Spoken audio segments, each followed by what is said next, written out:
Welcome, traveler of time, to tonight's gentle descent into the quiet corners of history. Whether you're resting after a long day or simply seeking a moment of calm, I'm grateful to have you here. Do let me know where you're listening from and what hour it is for you.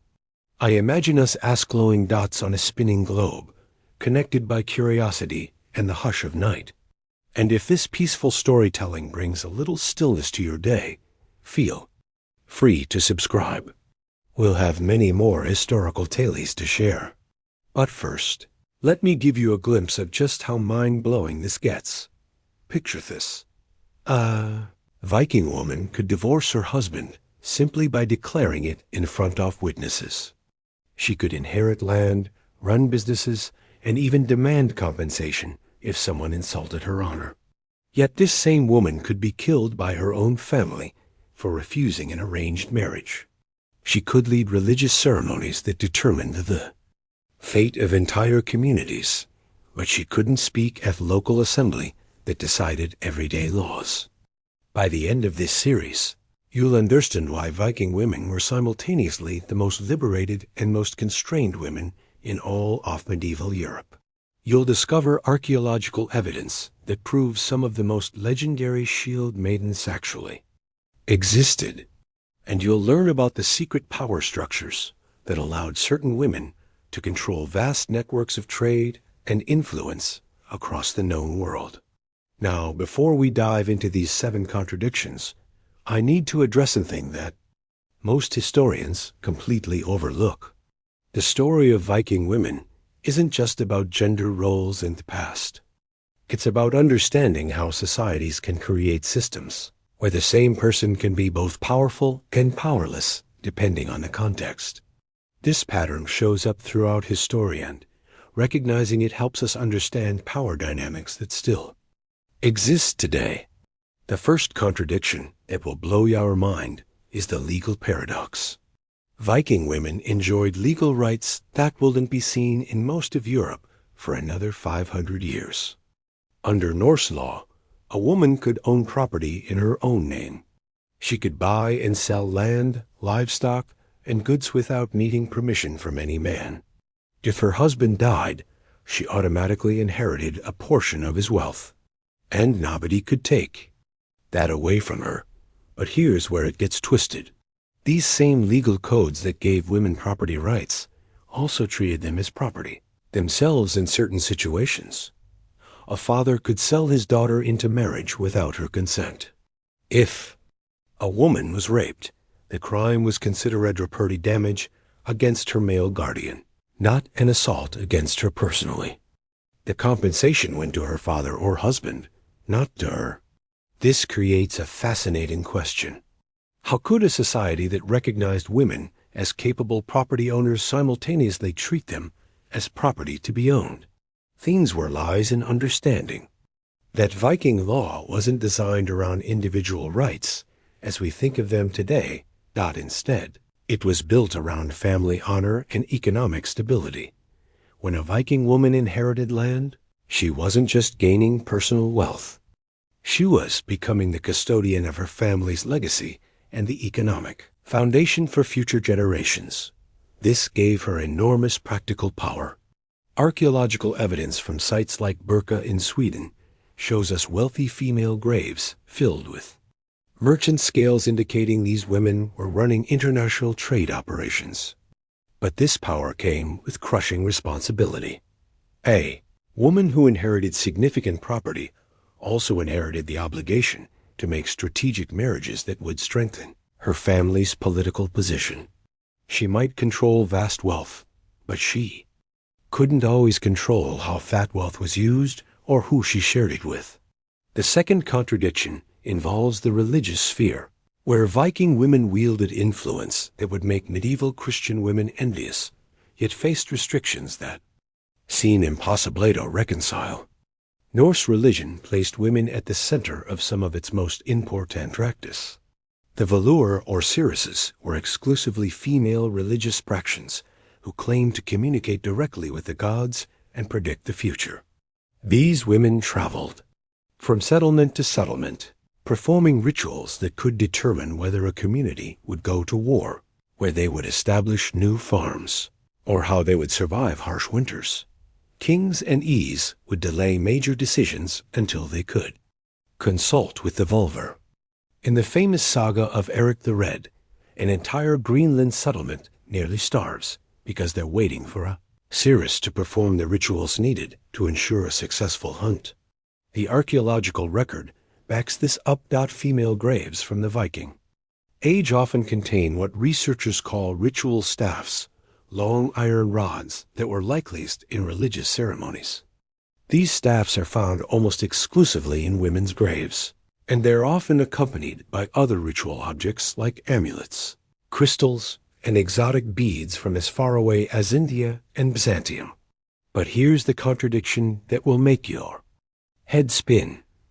While these same women could claim divine authority that even kings respected, they were completely excluded from the thing. The local assembly sure everyday legal and political decisions were made. A vulva could prophesy that the gods demanded a particular course of action, and powerful men would listen. But Shekel didn't vote on whether to build a new bridge or settle a property dispute between neighbors. This wasn't just an oversight in the legal system. It was a deliberate separation of spiritual and temporal power that reveals something crucial about how Viking society functioned. The Norse believed that women had a special connection to the supernatural world that made them ideal intermediaries between humans and gods. But this same belief also suggested that women were somehow less suited for the practical everyday business of running a community. Think about how strange this must have been in practice. Imagine a scenario where a Velva declares that the gods have revealed the location of a new silver mine, and based on her prophecy, dozens of men pack up their families and travel hundreds of miles to establish a new settlement. But when they arrive and need to decide how to divide up the mining claims, that same Volver has no official voice in the discussion. The third contradiction takes us into the realm of violence and warfare, where the gap between Viking women's theoretical and actual power becomes even more dramatic. This is where we encounter the legendary shield maidens. And I need to tell you up front that separating fact from fiction here is incredibly challenging. The sagas are filled with stories of warrior women who fought alongside men in battle.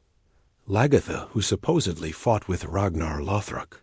Freddie's Eric's daughter, who defended Vinland against Native American attacks while pregnant. Hervor, who retrieved her father's cursed sword from his burial mound and used it to lead a war band. For decades, historians dismissed these stories as pure fantasy. After all, medieval chroniclers loved to exaggerate, and warrior women made for exciting tales that probably bore little resemblance to reality. But then, archaeologists started making discoveries that changed everything. In the 1880s, archaeologists excavated a grave at Birka that contained the remains of a person buried with a full set of weapons: sword, axe, spear, arrows, and 2 shields. For over a century, everyone assumed this was obviously a male warrior. The grave even became known as BJ 581 and was used as a textbook example of a high-ranking Viking warrior burial. Then in 2017, DNA analysis revealed something shocking. The warrior in grave BJ 581 was female. Not only that, but the burial included gaming pieces, suggesting this woman was a military strategist, not just a foot soldier. She was buried with the honors of a military commander. This discovery sent shock waves through the archaeological community. But it also raised more questions than it answered. If shield maidens existed, and if at least some of them held high military rank, why do we have so little other evidence of female warriors? Why don't the law codes mention them? Why don't contemporary accounts from other cultures describe encountering Viking warrior women? The answer might lie in understanding that Viking society made a distinction between different types of female power that we're only beginning to recognize. A woman might wield a sword in defense of her family or community without being considered a professional warrior. She might lead a raiding party without being part of the regular military hierarchy. This brings us to one of the most important aspects of Viking women's lives that historians often miss. Power in Norse society wasn't always official or institutional. Much of it operated through informal networks of influence, loyalty, and obligation that didn't show up clearly in legal codes or official records. Consider the role of the lady of the household in a wealthy Viking family. While her husband was away on trading voyages or raids that could last months or even years, she wasn't just managing domestic affairs. She was running what was essentially a small business empire. She supervised the work of dozens of slaves and free servants. She made decisions about crop planting and livestock breeding that could determine whether the family prospered or starved. She negotiated with neighbors, settled disputes, and maintained the political alliances that kept her family safe. When her husband returned, he might technically be the head of the household again, but he would be walking into a complex web of relationships and obligations that his wife had created and maintained. In practical terms, she often had more day-to-day power than he did, even if the law didn't recognize it. But this informal power came with a dark side effect that reveals the fourth major contradiction in Viking women's lives.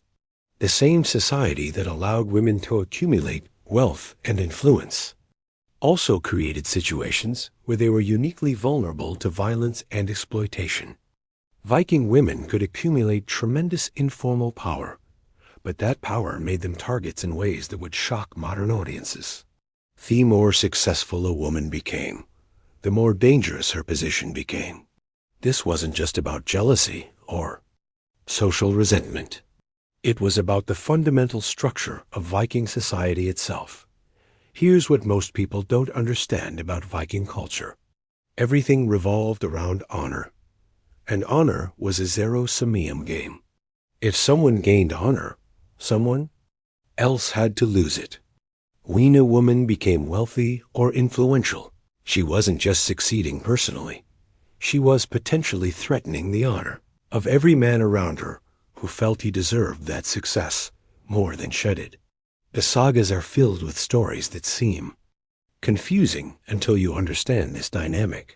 Take the story of Halgadur Heskdoir from Niall's saga.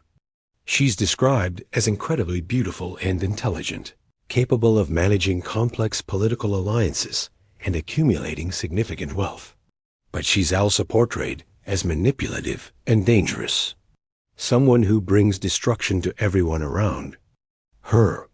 Modern readers often interpret these stories as simple misogyny, examples of medieval writers who couldn't imagine powerful women as anything other than villains. But I think something more complex is happening here. These stories reflect a society that simultaneously admired file capability and feared it. Halgida isn't punished for being weak or incompetent. She's punished for being too successful at playing the same games that men played. She accumulates wealth, builds political alliances, and uses strategic marriages to advance her family's interests. But when she does these things, she's described as scheming and manipulative. When men do the exact same things, they're described as cunning and strategic. This double standard created an impossible situation for ambitious Viking women. They could gain power, but they had to be incredibly careful though they displayed it. Show too little ambition, and you'd be overlooked and marginalized.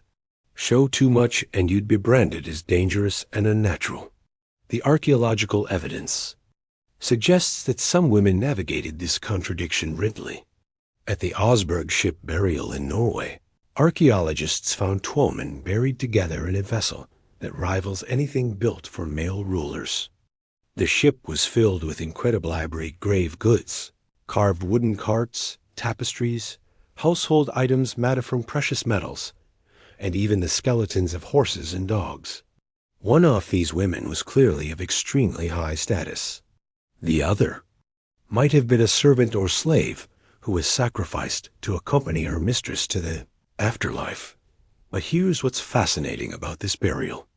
It shows us a woman who achieved a level of wealth and power that allowed her to command the same burial honors as a king. But we have almost no written records about who she was or how she accumulated such influence. This pattern shows up repeatedly in the archaeological record. We find evidence of incredibly powerful women in the material culture, but their stories don't appear in the historical sources that were written primarily by men. It's as if there were two parallel power structures operating in Viking society. One was official and male-dominated, recorded in law codes and sagas. The other was informal and often female-centered, visible only in the archaeological evidence they left behind. The fifth contradiction involves marriage and family relationships, where Viking women experienced freedoms that were revolutionary for their time period combined with constraints that could literally be deadly. This is where the gap between theory and practice becomes most apparent, and where we see how the same cultural values could both liberate and oppress women depending on the circumstances. Under Norse law, marriage was supposed to be a mutual agreement between families, with both the bride and groom having some say in the arrangement. A woman could legally refuse a marriage proposal, and there are records of fathers being required to pay compensation to suitors if their daughters rejected them without good reason. Once married, women retained control over their personal property and could request divorces for specific reasons like physical abuse, financial neglect, or their husband's impotence. These rights were extraordinary for medieval Europe. In most Christian kingdoms, marriage was considered a sacrament that couldn't be dissolved under any circumstances. Women became the legal property of their husbands and had no right to own property independently. The idea that a woman could simply declare her marriage over and walk away with her possessions was almost unthinkable. But here's where the Viking system reveals its darker side. While women theoretically had the right to refuse marriages and request divorces, exercising these rights could have devastating consequences. A woman who refused too many marriage proposals might be seen as damaging her family's honor and political prospects. A woman who divorced her husband without what the community considered sufficient justification could find herself completely ostracized. The sagas tell us about women who were killed by their own relatives for refusing arranged marriages that would have benefited the family politically or economically. In the Laxilla saga, a woman named Gudrunus forced into multiple strategic marriages despite her personal preferences. And when she finally tries to assert control over her romantic life, it leads to a blood feud that destroys multiple families. What makes this even more complex is that Viking marriage wasn't just about individual relationships. It was a crucial tool for building political alliances, establishing trade partnerships, and preventing warfare between communities. When a woman refused a marriage, she wasn't just asserting personal autonomy. She was potentially undermining her family's survival strategy. This created situations where the same legal rights that were supposed to protect women actually made them more vulnerable. A woman who knew she could theoretically divorce an abusive husband might be less likely to seek help from her family and problems arose because divorce carried such severe social consequences. A woman who had the legal right to refuse a marriage might face intense pressure and even violence from relatives who felt she was being selfish or irresponsible. The sixth contradiction takes us into the economic sphere where Viking women achieved a level of commercial independence that wouldn't be seen again in Europe for centuries, while simultaneously being excluded from the formal institutions that controlled long-distance trade and international commerce. Archaeological evidence from trading centers like Hedabe, Kong, and Birka shows us that women were active participants in Viking age commerce at every level. We find female graves containing merchant scales indicating these women were involved in weighing precious metals for trade. We find imported goods like silk from China, spices from India, and amber from the Baltic in women's graves across Scandinavia, suggesting they were part of international trading networks that spanned continents. Some of the most impressive evidence comes from the workshop areas of major trading centers. At Burqa, archaeologists have found evidence of bead-making workshops that were clearly run by women. These weren't just simple craft operations. They were sophisticated manufacturing centers that produced luxury goods for export across the Viking world and beyond. The women running these workshops had to understand international markets, manage complex supply chains, and coordinate with traders who traveled thousands of miles. They needed to know which types of beads were fashionable in different regions, how to source raw materials from multiple continents, and how to time their production to meet the seasonal rhythms of Viking Age commerce. But here's what's remarkable about this evidence. While we can see clear proof that women were running substantial commercial operations, they're almost completely absent from the written sources that describe Viking Age trade. The merchant sagas focus almost exclusively on male traders and their adventures. The legal codes that govern commercial disputes rarely mention women as independent economic actors. This suggests that women were operating in a parallel economy that was largely invisible to the formal institutions of Viking society. They were accumulating wealth, building business relationships, and participating in international commerce, but they were doing it through informal networks that didn't require official recognition or legal documentation. This parallel economy might have been more important than the official one in many ways. While male merchants focused on high-risk, higher-word ventures like long-distance raiding and exploration, female merchants seem to have specialized in the steady, reliable trade that kept Viking communities supplied with everyday necessities and luxury goods. The evidence suggests that these women were often the ones who maintained trading relationships during the long periods when their male relatives were away on raids or exploration voyages. They were the ones who kept the commercial networks functioning when official diplomatic relations broke down between different regions. But this economic independence came with significant limitations. Women might run successful businesses, but they couldn't participate in the formal assemblies where commercial law was decided. They might accumulate substantial wealth, but they couldn't use that wealth to gain official political power. They might be essential to the functioning of the Viking economy, but their contributions were largely invisible in the historical record. The seventh and final contradiction reveals perhaps the most shocking aspect of Viking women's lives. They could wield influence that extended across continents and shaped the course of history, while simultaneously being vulnerable to forms of violence and exploitation that were considered completely acceptable by their society. This is where we need to talk about something that most popular portrayals of Viking culture completely ignore. Slavery was absolutely central to Viking society, and women were disproportionately affected by it in ways that created some of the most disturbing contradictions.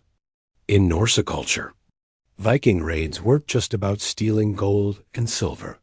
They were about capturing people who could be sold as slaves or put to work in Viking households.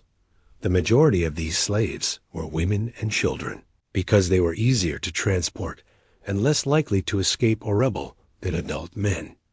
But here's where it gets complicated. While many Viking women were victims of this slave trade, others were active participants in it. Wealthy Viking women owned slaves, supervised their work, and profited from their labor. Some of the most powerful women in Viking society built their wealth and influence on the backs of enslaved people. The archaeological evidence shows us that elite Viking households often included dozens of slaves working in various capacities. Some were domestic servants who cooked, cleaned, and cared for children. Others were skilled craftspeople who produced goods for trade. Still others worked in agriculture, manufacturing, or other economic activities that generated wealth for their owners. Female slaves faced particular vulnerabilities that free women didn't have to worry about. They could be sexually exploited by their owners without any legal recourse. They could be killed or mutilated for minor infractions. They could be sold away from their children or forced to bear children, while would also become slaves. But some female slaves could also achieve positions of influence that would have been impossible for them in their original societies. A slave woman who became the concubine of a powerful Viking leader might gain access to wealth and political influence that elevated her above many free women. Her children, while technically illegitimate, might inherit significant property and social status. This created a situation where the same Viking society that gave free women unprecedented legal rights also create systems of exploitation that were particularly brutal for enslaved women. A free Viking woman might divorce her husband and walk away with her property, while an enslaved woman in the same household had no rights whatsoever and could be treated as property herself. The contradictions don't end there. Some of the most powerful Viking women achieved their positions partly through their ability to manage and control enslaved people. The lady of a great household wasn't just managing free servants and family members. She was overseeing a complex hierarchy that included people who had been captured in raids, purchased in slave markets, or born into bondage.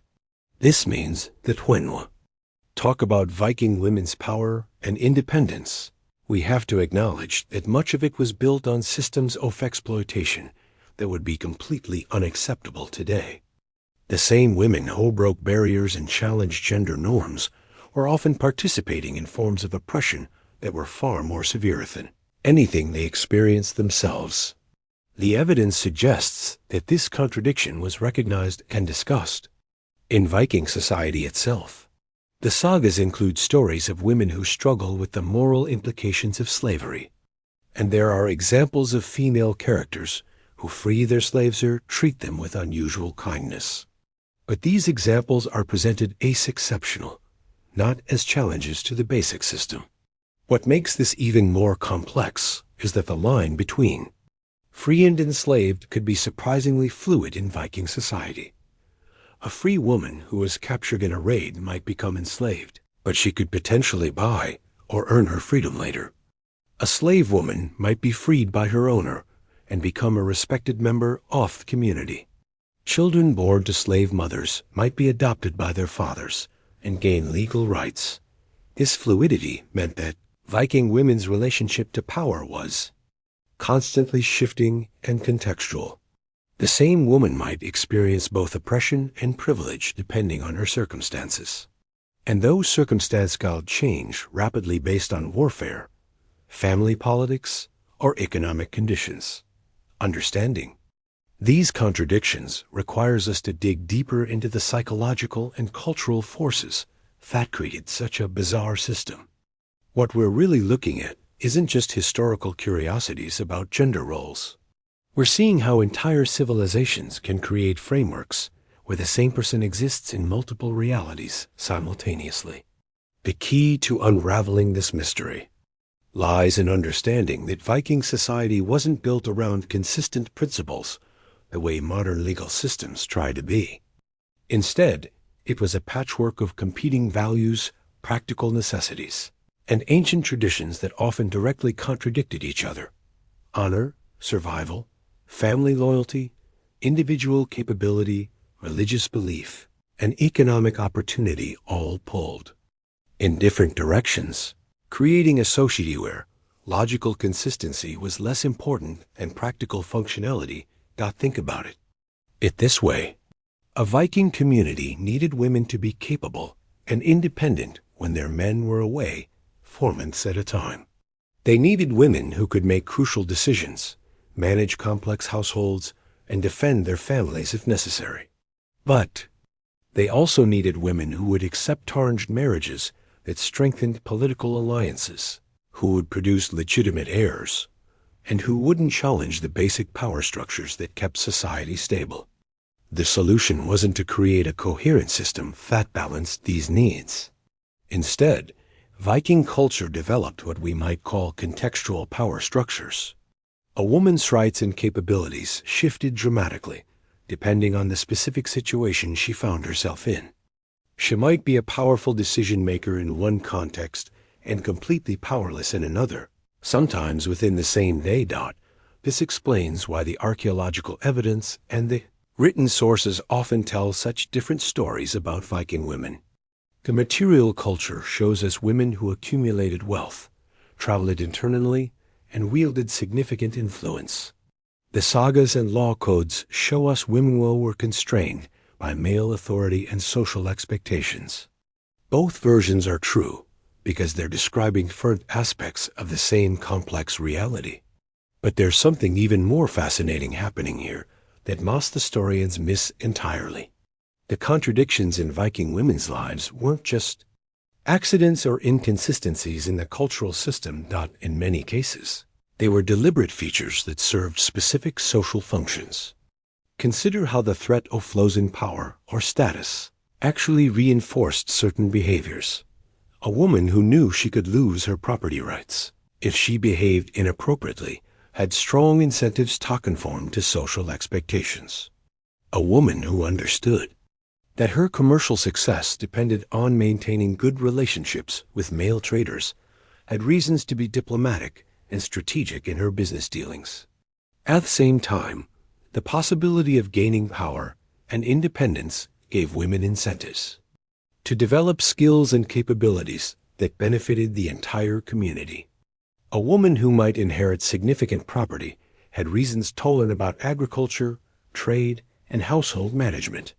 A woman who might need to defend her family had reasons to stay physically strong and learn about weapons. This created a system where women were simultaneously encouraged to be capable and constrained from using their capabilities too freely.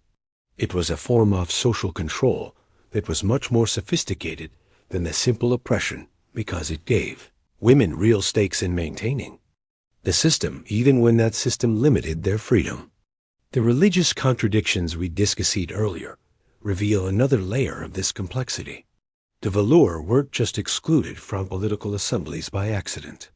Their exclusion served a crucial function in maintaining the separation between different types of authority in Viking society. By keeping spiritual power separate from temporal power, Viking culture created a system of checks and balances that prevented any single person or group from accumulating too much influence. A king might be powerful in political and military affairs, but he still had to respect the religious authority of male seers. A Velva might have direct access to divine knowledge, but she couldn't use that access to override the practical decisions made by the community assembly. This separation also created a purchase for women to wield influence indirectly.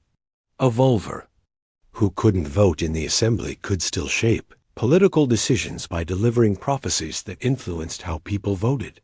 A woman who couldn't speak officially at legal proceedings could still affect the outcome by privately counseling the men who would speak for her. These indirect forms of power were often more flexible and durable than official authority.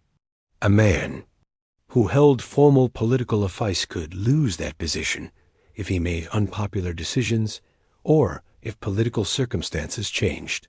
But a woman who built influence through personal relationships, religious authority, or economic networks could maintain that influence even when formal power structures shifted. The marriage contradictions reveal yet another dimension of this system. The gap between legal rights and practical reality wasn't just about social pressure or family expectations. It was about the fundamental structure of Viking society, where individual choiceways had to be balanced against collective needs. When a Viking woman exercised her legal right to refuse a marriage or request a divorce, she wasn't just making a personal decision. She was potentially disrupting carefully negotiated political alliances, trade relationships, and military partnerships that affected entire communities. The social pressure she faced wasn't just prejudice against female independence. It was genuine concern about the practical consequences of her choices. This created situations where women's legal rights functioned more like bargaining chips than absolute protections. A woman might threaten to refuse a marriage or request a divorce, a way of negotiating better terms for herself or her family. The legal framework gave her leverage in these negotiations, even if she couldn't always use that leverage without significant personal cost. The economic contradictions show us how the system played out in commercial contexts. Viking women weren't excluded from formal trade institutions because people believed they were incapable of handling complex business dealings. The archaeological evidence proves they were running sophisticated commercial operations. Instead, their exclusion served to maintain social stability by preventing economic power from translating directly into political power. By keeping female merchants operating in parallel networks rather than integrated institutions, Viking society could benefit from women's commercial skills without disrupting the male-dominated political hierarchy. Women could accumulate wealth and build business relationships, but they couldn't use that success to challenge the basic power structures of their communities. This parallel economy also created opportunities that wouldn't have existed in a more integrated system. Female merchants could operate with less oversight and regulation than their male counterparts. They could develop innovative business practices, explore new markets, and build relationships that crossed cultural and political boundaries more easily than men, whose activities were more closely monitored by formal institutions. The slavery contradictions reveal the darkest aspect of this system, but also the most important for understanding how it functioned psychologically. The fact that some Viking women could simultaneously experience oppression and participate in oppressing others created complex psychological dynamics that reinforced the entire system. A free Viking woman who owned slaves had concrete evidence that her status and privileges were valuable and worth protecting. She could see firsthand what happened to women who lacked legal protections and social standing. This created powerful incentives for her to accept the limitations on her own freedom in exchange for maintaining her position above enslaved women. At the same time, the possibility that circumstances could change rapidly meant that no woman's position was entirely secure. A free woman could become enslaved if her community was raided. A wealthy woman could lose her property if her family fell from political favor. This uncertainty created a society where everyone had reasons to maintain relationships and alliances that could provide protection if their circumstances changed. The fluidity between free and enslaved status also meant that the boundaries of the system were constantly being negotiated and renegotiated. Women who had experienced both freedom and enslavement brought unique perspectives to these negotiations. They understood both sides of the power dynamic in ways that shaped how the entire system evolved. What emerges from all of this is a picture of Viking society as an incredibly complex and sophisticated system for managing competing needs and values. It wasn't a society that prioritized individual rights or gender equality as we understand these concepts today. Instead, it was a society that prioritized survival, stability, and functionality in a harsh and unpredictable world. The contradictions in Viking women's lives weren't bugs in the system. They were features that allowed the society to adapt to changing circumstances while maintaining essential social functions. By giving women real power in some contexts while constraining them in others, Viking culture created a flexible framework that could respond to different challenges without completely restructuring itself. This explains why Viking society was able to maintain its distinctive character across several centuries and vast geographical distances. The contradictions that seemed so puzzling to modern observers actually provided the system with resilience and adaptability that more logically consistent societies might have lacked. But understanding the system also reveals something crucial about the women who navigated it successfully. They weren't passive victims of oppression, nor were they simply beneficiaries of unusual freedom. They were active agents who learned to work within and around a complex set of constraints and opportunities to achieve their goals and protect their interests. The most successful Viking women seem to have been those who understood the contradictions of their society and learned to use them strategically. They knew when to assert their rights and when to accept limitations. They understood how to build influence through informal networks while respecting the boundaries of formal institutions. They learned to navigate between different types of power and authority without triggering the defensive reactions that could destroy them. This strategic thinking shows up repeatedly in the archaeological evidence and the saga literature. The women who left the most impressive material remains weren't necessarily those who challenged the system most directly. Instead, they were often those who found creative ways to work within the system's contradictions to achieve unprecedented levels of wealth, influence, and independence. The woman buried in the Osberg ship, for example, clearly achieved extraordinary status and power, but she did it in ways that didn't threaten the basic structure of male political authority. Her power was expressed through religious and cultural channels that complemented rather than competed with traditional masculine roles. Similarly, the female merchants whose graves contain evidence of international trade networks built their success, specializing in economic activities that were essential to Viking society, but not directly controlled by male-dominated institutions. They found niches where their capabilities were valued, and their success didn't pose threats to established power structures. This pattern suggests that the contradictions in Viking women's lives weren't just imposed from outside. They were also actively created and maintained by women themselves as strategies for navigating a complex social environment. Women who understood how to balance capability with conformity, independence with cooperation, and ambition with discretion could achieve remarkable things within this system. The religious authority of the Valur provides perhaps the clearest example of this strategic thinking. These women claimed direct access to divine knowledge and used that claim to build influence that could rival or even exceed that of kings and ease. But they exercised this influence in ways that complemented rather than challenged male-political authority. A vulva who delivered prophecies that supported popular political decisions would see her reputation and influence grow. A vulva who consistently opposed the wishes of powerful men would likely find her authority questioned and her safety threatened. The most successful seers seem to have been those who understood how to use their religious authority to shape political outcomes without appearing to challenge the basic principle that temporal power belonged to men. This wasn't necessary conscious manipulation or deception. Many of these women likely believed genuinely in their religious calling and their ability to communicate with the gods. But their success depended on their ability to exercise that calling in ways that worked within the constraints of their society rather than against them.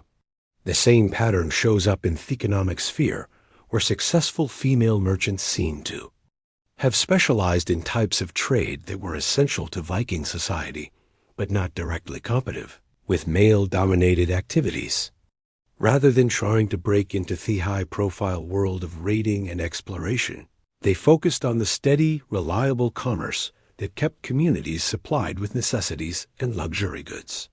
This division of labor wasn't just imposed by male authorities. It was also a strategic choice by women who recognized that certain economic niches offered better opportunities for long-term success and security. A woman who built her wealth through reliable trade relationships was less vulnerable to the political and military upheavals that could destroy the fortunes of men who depended on raiding and warfare. The marriage and family contradictions reveal similar strategic thinking. Women who navigated these successfully seem to have been those who understood how to use their legal rights as bargaining chips rather than absolute protections. They knew when to assert their independence and when to accept family authority. They understood how to build personal relationships that gave them influence even when formal power was denied to them. This strategic approach to marriage and family relationships shows up clearly in the saga literature, whereas most memorable female characters are often those who find creative ways to achieve their goals within the constraints of arranged marriages and patriarchal authority. They use their intelligence, social skills, and understanding of family dynamics to build influence and protect their interests, even when they can't directly control their circumstances. The slavery contradictions reveal the darkest aspects of this strategic thinking, which also some of the most important for understanding how the system functioned. Women who participated in slave ownership weren't just passively accepting a system they inherited. They were actively choosing to maintain their position within a hierarchy that oppressed other women. This choice reflected a realistic understanding of their options within the constraints of Viking society. A woman who refused to own slaves or participate in the exploitation of enslaved people wouldn't have changed the system. She would simply have made herself poorer and less influential without helping the women she was trying to protect. At the same time, some women seem to have found ways to participate in the slave system while minimizing its harmful effects. The saga literature includes examples of female slave owners who treated their enslaved people with unusual kindness, who freed slaves more readily than was typical, or who helped enslaved women improve their circumstances within the constraints of the system. These examples suggest that even within the most oppressive aspects of Viking society, individual women found ways to exercise moral agency and make choices that reflected their values while still protecting their own interests and security. Understanding this strategic approach to navigating contradictions helps us make sense of what might be the most puzzling aspect of Viking women's lives. How could the same culture that produced legendary shield maidens also create legal frameworks that treated women as property? How could a society that worshipped female goddesses and relied on female seers simultaneously exclude women from political assemblies? Themes were lies in recognizing that Viking society didn't operate according to our modern concepts of logical consistency or universal principles. Instead, it was built around what we might call situational ethics, where each person could occupy completely different positions in the social hierarchy, depending on the specific context and circumstances they found themselves in. This situational approach to power and status created a porches that wouldn't have existed in more rigid systems, but it also created vulnerabilities that could be devastating when circumstances changed. A woman who built her influence through religious authority could find that authority questioned if political conditions shifted. A woman who accumulated wealth through trade could lose everything if her family fell from favor or if her community was destroyed in warfare. The psychological impact of living within these contradictions must have been enormous. Imagine being a Viking woman who knew she could own property and run businesses, but also knew that her male relatives could kill her for refusing a marriage they considered advantageous. Imagine having the legal right to divorce your husband, but understanding that exercising that right could result in complete social ostracism and economic ruin. These contradictions create what psychologists today might recognize as a form of learned helplessness, where people internalize inflict messages about their capabilities and worth. But they also created opportunities for exceptional individuals to find creative solutions that maximize their freedom within the constraints they faced. The women who thrived in Viking society seem to have been those who developed what we might call situational intelligence. They understood intuitively how to read social contexts and adjust their behavior accordingly. They knew when to assert themselves and when to defer. They understood how to build alliances that could protect them when their circumstances changed.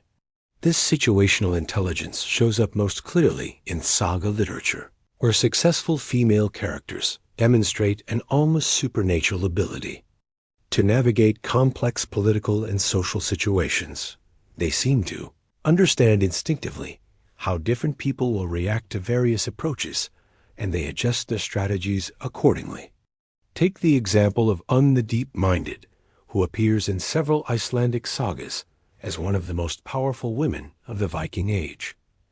After her husband and son were killed in battle, she took control of vast landholdings in Scotland and Ireland. When political conditions there became unstable, she organized a massive migration to Iceland, bringing with her an entire fleet of ships filled with family members, servants, and followers. Once in Iceland, Un didn't try to maintain formal political authority in the way a male leader might have. Instead, she used her control over land distribution to create a network of obligations and loyalties that gave her enormous influence over the developing Icelandic society. She arranged strategic marriages for her male relatives and followers, granted land to male supporters, and established her as a kind of unofficial queen mother, whose approval was essential for anyone seeking to gain status in the new colony. When died, she was buried with honors typically reserved for male rulers, and her descendants became some of the most powerful families in Icelandic history. But she achieved this remarkable legacy by working within the constraints of Viking gender roles rather than direct leng them. She never claimed formal political titles or tried to participate in Málidómitenstunis. Instead, she built parallel power structures that accomplished her goals while respecting the social boundaries that defined her society. This pattern of building parallel power structures appears repeatedly in the archaeological and literary evidence about successful Viking women. Rather than trying to break into male-dominated institutions, they created alternative networks that could achieve similar results through different means. The Valur we discussed earlier provide another excellent example of this strategy. Rather than trying to gain formal political authority, they built religious institutions that gave them influence over the same decisions that political leaders controlled. They couldn't vote in assemblies, but they could deliver prophecies that influenced how other people voted. They couldn't make laws, but they could claim divine authority that trumped human legal systems. This parallel approach to power had several advantages over direct competition with male authority. It was less threatening to existing power structures, which meant it was less likely to provoke defensive reactions that could destroy the women attempting it. It allowed women to develop specialized expertise and build loyal followings in areas where they had natural advantages. And it created multiple pathways to influence, which made the overall system more resilient and adaptable. But this parallel approach also had significant limitations that help explain why Viking women's power remained constrained despite their remarkable achievements. Parallel power structures are always vulnerable to being marginalized or eliminated. When they conflict with official institutions, they depend on social recognition and acceptance in ways that formal authority doesn't. And they often require constant negotiation and relationship maintenance that can be exhausting and precarious. The economic contradictions we've explored reveal how these parallel power structures functioned in practice. Female merchants created trading networks that operated alongside but separately from the male-dominated institutions that controlled long-distance trading and exploration. They specialized in different types of goods, used different trade routes, and built relationships with different groups of customers and suppliers. This economic specialization allowed women to accumulate substantial wealth and influence without directly competing with male merchants for the same opportunities. But it also meant that female commercial success was always somewhat precarious, dependent on maintaining good relationships with the men who controlled the official trade institutions and political structures. The marriage and family contradiction shows how women navigated these challenges in their most intimate relationships. The legal rights that allowed women to refuse marriages and request divorces weren't just individual protections. They were bargaining tools that could be used to negotiate better terms within arranged marriages and family alliances. Women who threatened to refuse a marriage could potentially extract concessions about how she would be treated within that marriage. A woman who had grounds for divorce could use that leverage to improve her situation, with it actually dissolving the marriage. The legal framework gave women options that they could use strategically, even if they couldn't always exercise those options without significant personnel cost. This strategic use of legal rights helps explain why Viking women's formal protections were often more extensive than their practical freedom. The laws weren't necessarily intended to create individual autonomy as we understand it today. Instead, they were tools for managing family relationships and social obligations in ways that balanced competing interests and maintained social stability. The religious contradictions reveal another dimension of how women built and maintained parallel power structures.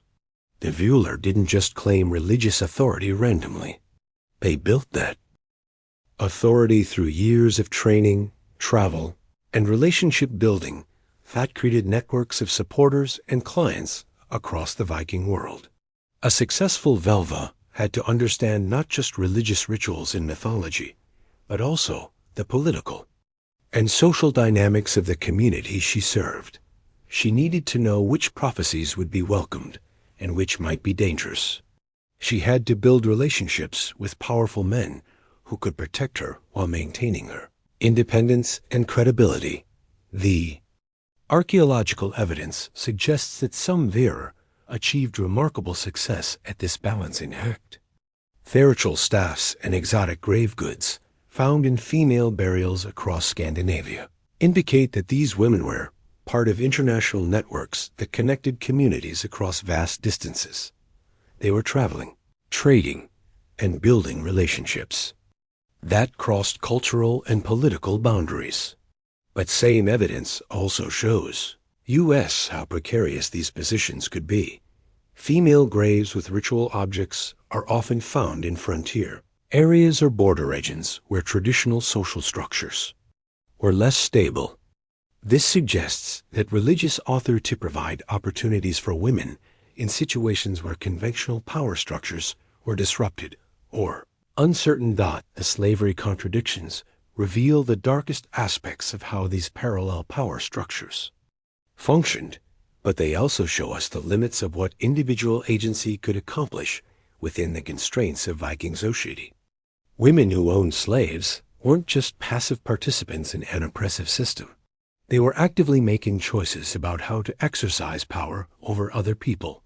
Some of these choices reflected genuine moral reasoning about how to minimize harm. Within the constraints they faced, the saga literature includes examples of female slave owners who freed their slaves, who treated enslaved people as family members, or who used their authority to protect vulnerable people from abuse by others. But other choice reflected the same strategic thinking that we see in other aspects of Viking women's lives. Participating in slave ownership was often essential for maintaining social status and economic security. A woman who refused to own slaves would have made herself poorer and less influential without necessarily helping the people she was trying to protect. This moral complexity reveals something crucial about how Viking society functioned psychologically. The contradictions in women's lives weren't just abstract legal or social arrangements. They were lived experiences that required constant moral and practical decision-making under conditions of uncertainty and constraint. Every Viking woman had to navigate situations where her values, interests, and obligations pulled in different directions. She had to make choices about when to assert herself and when to accommodate others. She had to balance her personal desires against her family responsibilities and community expectations. These daily negotiations shaped not just individual lives, but the entire culture of Viking society. The way women navigated contradictions influenced how those contradictions evolve over time. Successful strategies were copied and adapted by others. Failed approaches were abandoned or modified. This evolutionary process helps explain why Viking gender roles were so different from those of other medieval European societies. Specific combination of environmental challenges, economic opportunities, and cultural traditions that shaped Scandinavian communities created unique pressures and possibilities that led to unique solutions. The harsh northern climate and scattered settlements meant that communities could afford to waste human potential based on rigid gender roles. Women needed to be capable of managing complex responsibilities when men were away. But the warrior, culture, and honor-based social system also created pressures that constrained women's freedom and autonomy. The maritime economy that connected Scandinavia to trading networks across Europe and beyond created opportunities for women to participate in commercial activities that generated wealth and influence. But the same economy also created the slave trade that made women particularly vulnerable to violence and exploitation. The decentralized political structure of early Scandinavian societies created space for parallel power structures and informal authority that women could access. But the constant warfare and political instability that characterized the Viking Age also meant that women's positions were always potentially precarious. Understanding these environmental and cultural factors helps us see why the contradictions in Viking women's lives weren't just random inconsistencies. They were systematic responses to specific challenges that required balancing competing needs and values in ways that maximize survival and prosperity under difficult conditions. This systematic nature of the contradictions also explains why they persisted for so long and across such vast geographical areas. The basic challenges they created. These contradictions didn't disappear quickly or easily. Communities that found successful ways to balance women's capabilities with social stability had advantages over communities that didn't. The archaeological evidence shows us that the most successful Viking settlements were often those that found effective ways to utilize women's skills and capabilities while maintaining social cohesion. The wealthiest graves, the most impressive buildings, and the most extensive trade networks are often associated with communities that seem to have developed sophisticated approaches to managing gender roles and power relationships. But this success came at enormous personal cost for the women who lived within these systems. The psychological stress of navigating constant contradictions, the physical dangers of operating in parallel power structures, and the moral complexity of participating in systems of oppression while seeking personal advancement must have been extraordinary. The saga literature gives us glimpses of physiological reality through its portrayals of complex female characters who struggle with conflicting loyalties, competing desires, and impossible choices. These literary portraits probably reflect real experiences of women who lived within the contradictions we've been exploring. Modern readers often find these saga women frustrating because they don't behave according to our expectations about how oppressed people should respond to oppression. They don't rebel consistently against male authority. They don't reject the systems that constrain them. Instead, they navigate within those systems, sometimes successfully and sometimes tragically. But understanding the contradictions it shaped their lives helps us see that their responses were often rational and strategic given the constraints they faced. A woman who had the choice between accommodation and destruction would reasonably choose accommodation if it gave her better chances of protecting herself and the people she cared about. This doesn't mean we should romanticize or excuse the oppressive aspects of Viking society. The contradictions we've explored created genuine suffering and injustice that affected countless women's lives. The systems that constrained women's freedom were real and harmful, regardless of whether some women found ways to work within them successfully. But understanding how these contradictions functioned helps us recognize the agency and intelligence that women exercised even within oppressive systems.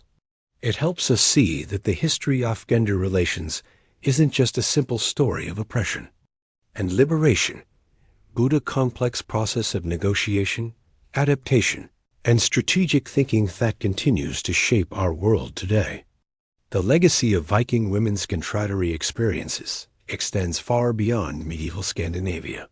The patterns we see in their lives, the strategies they developed for navigating competing demands, and the psychological frameworks they created for managing complex social positions continue to influence how people think about gender, power, and identity.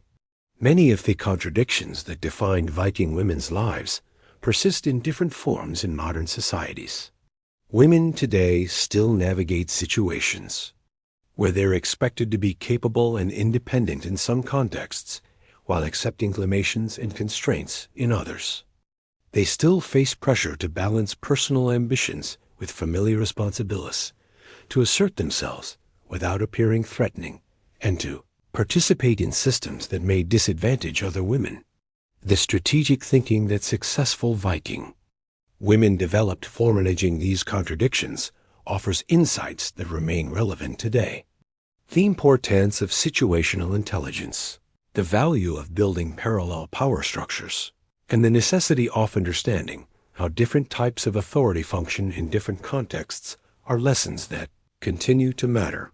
But perhaps the most important lesson from Viking women's experiences is the recognition that contradictions in social systems aren't just accidents or oversights. They're often deliberate efforts that serve specific functions, even when those functions create suffering and injustice for the people who must navigate them.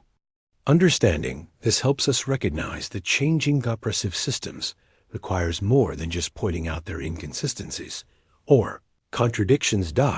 Requires understanding why those contradictions exist, what functions they serve, and how to create alternative approaches that meet the same needs while reducing harm and increasing freedom.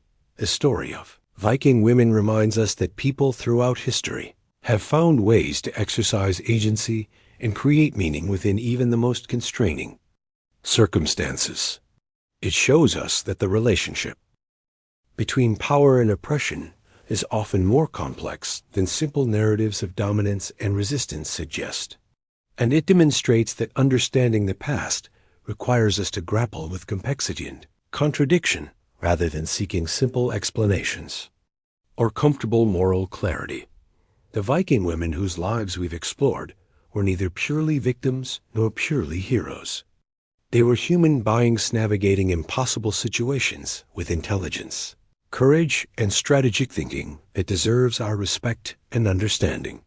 Their experiences challenge us to think more deeply about our own assumptions regarding gender, power, and social change. They remind us that the work of creating more just and equitable societies requires not just moral conviction, but also strategic thinking, psychological